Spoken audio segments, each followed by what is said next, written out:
मैं हूं आपका अपना बीडी शर्मा और योग क्षेम विद बीडी शर्मा की विशेष प्रस्तुति आज़ादी के असली मायने में आपका हार्दिक स्वागत है। हर साल हम आज़ादी का जश्न मनाते हैं, तिरंगा लहराते हैं, राष्ट्रगान गाते हैं, अपने शहीदों को याद करते हैं, मिठाई बांटते हैं और बड़े गर्व से कहते हैं हम आज़ाद हैं। बिल्कुल, हम आज़ाद हैं, लेकिन क्या यही असली आज़ादी है? क्या सिर्फ तिरंगा लहराना, राष्ट्रगान गाना और 15 अगस्त मनाना ही आज़ादी है? या आज़ादी के मायने कुछ और भी हैं? क्या आज़ादी सिर्फ इतनी है कि अंग्रेज चले गए, मुगल इतिहास बन गए? या आज़ादी का मतलब यह भी है कि हमारी सोच आज़ाद हो, हम बिना डर सवाल कर सकें, सही और गलत का फैसला अपनी समझ से कर सकें, दुनिया से सीखें, लेकिन अपना विवेक, अपनी समझदारी किसी के पास गिरवी ना रखें, अपनी विरासत पर गर्व करें, मान होना भी चाहिए, लेकिन किसी दूसरे से नफरत किए बिना। और सबसे बड़ी बात, क्या हम अपने बच्चों को सिर्फ आज़ादी का जश्न देना चाहते हैं या उन्हें आज़ादी का मतलब भी समझाना चाहते हैं? तो आइए, आज कोई भाषण नहीं करते, कोई फैसला भी नहीं सुनाते, बस आपके साथ बैठकर एक सवाल पर विचार करते हैं। आखिर आज़ादी के असली मायने क्या हैं? एक छोटी सी कहानी से समझते हैं। जरा एक बात सोचिए, मान लीजिए आपके परिवार के पास पुश्तैनी जमीन है, दादा की जमीन, परदादा की जमीन, पीढ़ियों से चली आ रही आपकी अपनी जमीन, लेकिन परिवार में एकता नहीं है, आपस में झगड़े हैं, बिखराव है, कमजोरी है, और इसी कमजोरी का फायदा उठाकर कोई बाहर का आदमी आपकी जमीन पर कब्जा कर लेता है। और वह क्या करता है? अपने रहने के लिए मकान बनाता है, आने जाने के रास्ते बनाता है, बाग बगीचे लगाता है, अपनी सुविधा के लिए तरह तरह के निर्माण करवाता है। और मजे की बात देखिए, बनवाता किससे है? आपसे। जिस जमीन के आप मालिक थे, उसी जमीन पर आपसे मजदूरी करवाता है। सोचिए, अपनी ही जमीन में मालिक से मजदूर। अनाज उगाते हैं, खाता वह है, संसाधन आपके हैं, इस्तेमाल वह करता है, मेहनत आपकी, फायदा उसका। और अगर आप उसकी बात मानने से इनकार करें तो डराया जाता है, दबाया जाता है, मारपीट की जाती है, जुल्म किया जाता है, आपके परिवार का अपमान किया जाता है। यानी जमीन आपकी, मेहनत आपकी, संसाधन आपके, लेकिन हुक्म उसका। इसे क्या कहेंगे? गुलामी। फिर एक दिन आपके परिवार को अपनी गलती समझ आती है, लोग एकजुट होते हैं, आपसी झगड़े भूलते हैं, एक साथ खड़े होते हैं, हिम्मत जुटाते हैं और मिलकर उस कब्जेदार को अपनी जमीन से बाहर कर देते हैं। अब जमीन फिर आपकी है, आप आजाद हैं। अब सवाल सुनिए, क्या आप अपने बच्चों से कहेंगे, बेटा उस आदमी ने हमारी जमीन पर कब्जा किया था, लेकिन उसने जो मकान बनाया था ना, वाह क्या शानदार मकान था। कितना महान आदमी था, ग्रेट। नहीं ना? आप कहेंगे मकान अच्छा बना था, लेकिन जमीन हमारी थी और जिसने कब्जा किया वह हमारी जमीन का मालिक नहीं था।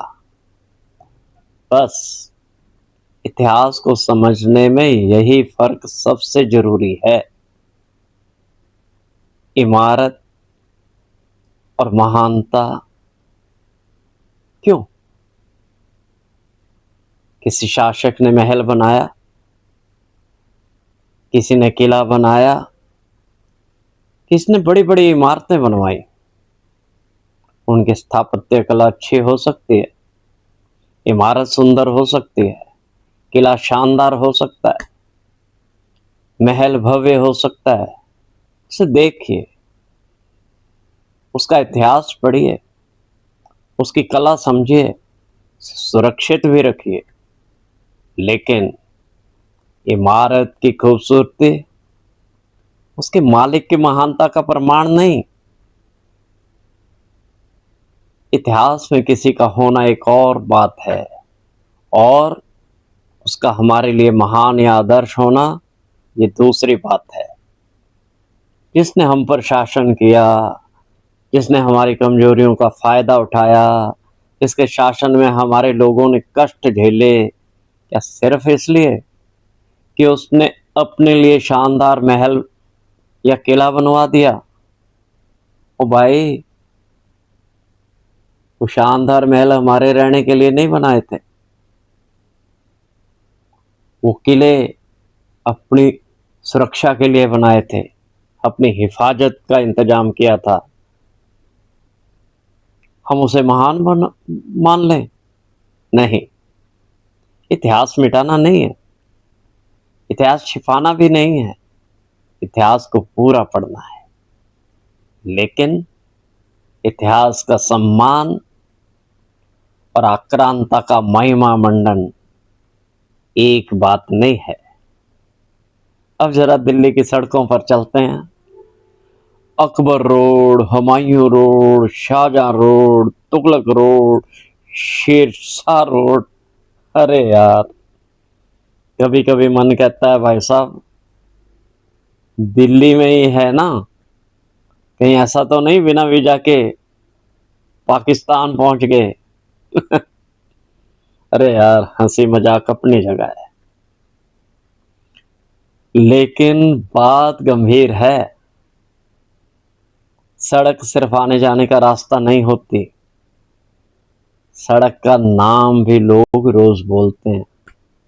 बच्चा बोलता है, बुजुर्ग बोलता है, दुकानदार बोलता है, ड्राइवर बोलता है, लाखों करोड़ों लोग सुनते हैं। तो सवाल है, आजाद भारत अपनी सार्वजनिक पहचान किन नामों से बनाना चाहता है? इस पर सवाल करना गलत कैसे हो गया? नाम सिर्फ नाम नहीं होते। जरा उसी पुश्तैनी जमीन वाले परिवार को फिर याद कीजिए। जमीन वापस मिल गई, कब्जेदार चले गए, लेकिन गांव की सबसे बड़ी सड़क का नाम आज भी उसी कब्जेदार के नाम पर है। आपका बच्चा रोज उसी सड़क से स्कूल जाता है, आपकी बेटी रोज वही नाम सुनती है, आपका पोता बड़ा होकर पूछता है, दादाजी सड़क किसके नाम पर है? और आप कहते हैं, बेटा जिस आदमी ने कभी हमारी जमीन पर कब्जा किया था उसके नाम पर। तो सवाल यह नहीं है कि उस व्यक्ति का इतिहास क्यों पढ़ाया जाए। इतिहास तो पढ़ाइए, जरूर पढ़ाइए। सवाल यह है, आजाद होने के बाद भी क्या हम उसे अपनी सार्वजनिक पहचान का सम्मान चिन्ह बनाए रखना चाहते हैं? ये सवाल पूछना इतिहास मिटाना नहीं है।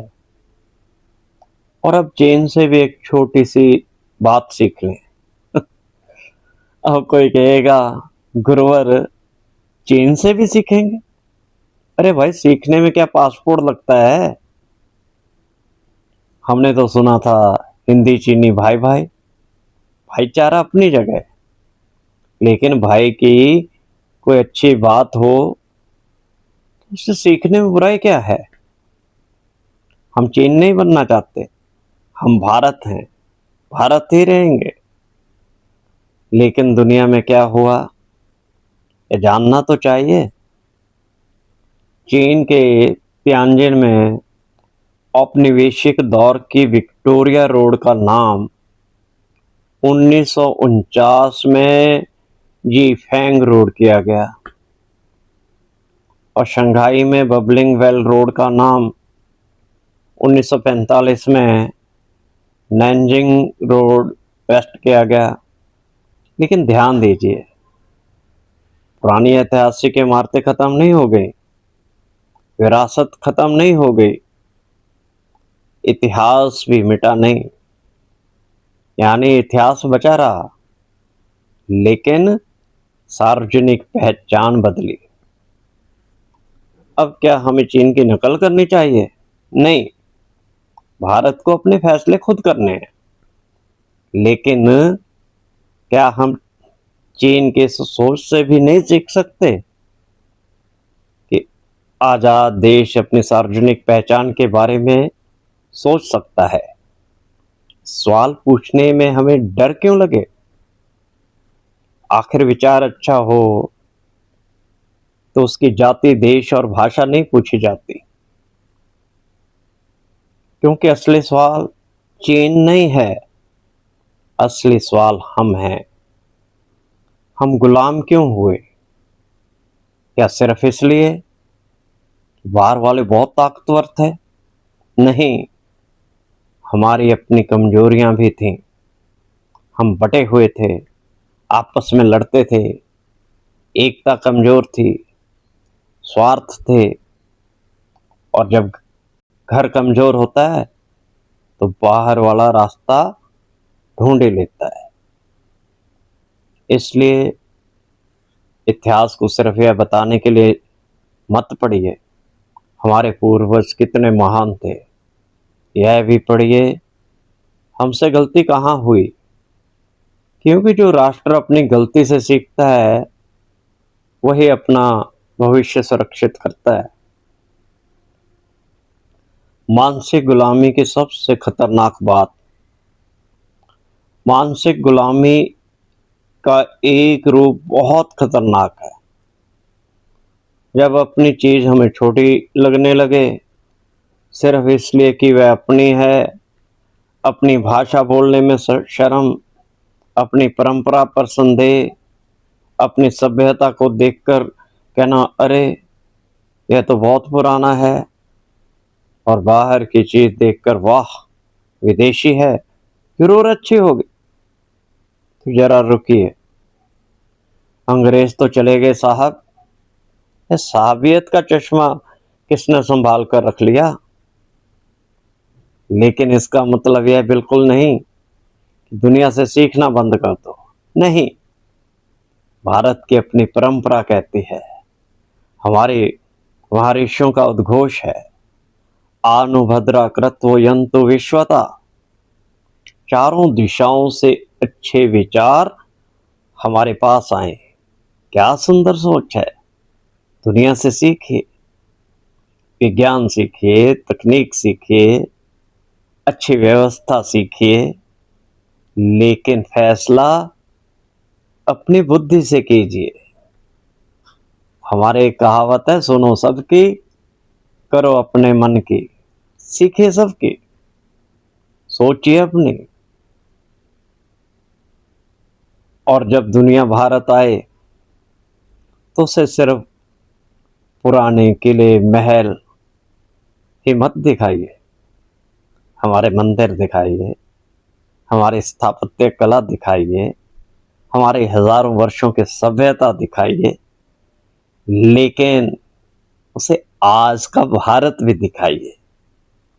हमारे वैज्ञानिक, हमारे विश्वविद्यालय, हमारी आधुनिक रेल, हमारे पुल, हमारी तकनीक, हमारा डिजिटल भारत, हमारी अंतरिक्ष यात्रा। उसे बताइए, भारत सिर्फ महान था नहीं, भारत आज भी महान बनने की यात्रा में है। हम अपने अतीत के वारिस हैं, लेकिन अपने भविष्य के निर्माता भी हैं। और अपने बच्चों से सिर्फ यह मत कहिए हमारे पूर्वज महान थे, उनसे कहिए अब तुम्हारी बारी है। अंतिम आत्ममंथन करने की जरूरत है, तो इस 15 अगस्त तिरंगे के सामने खड़े होकर एक सवाल खुद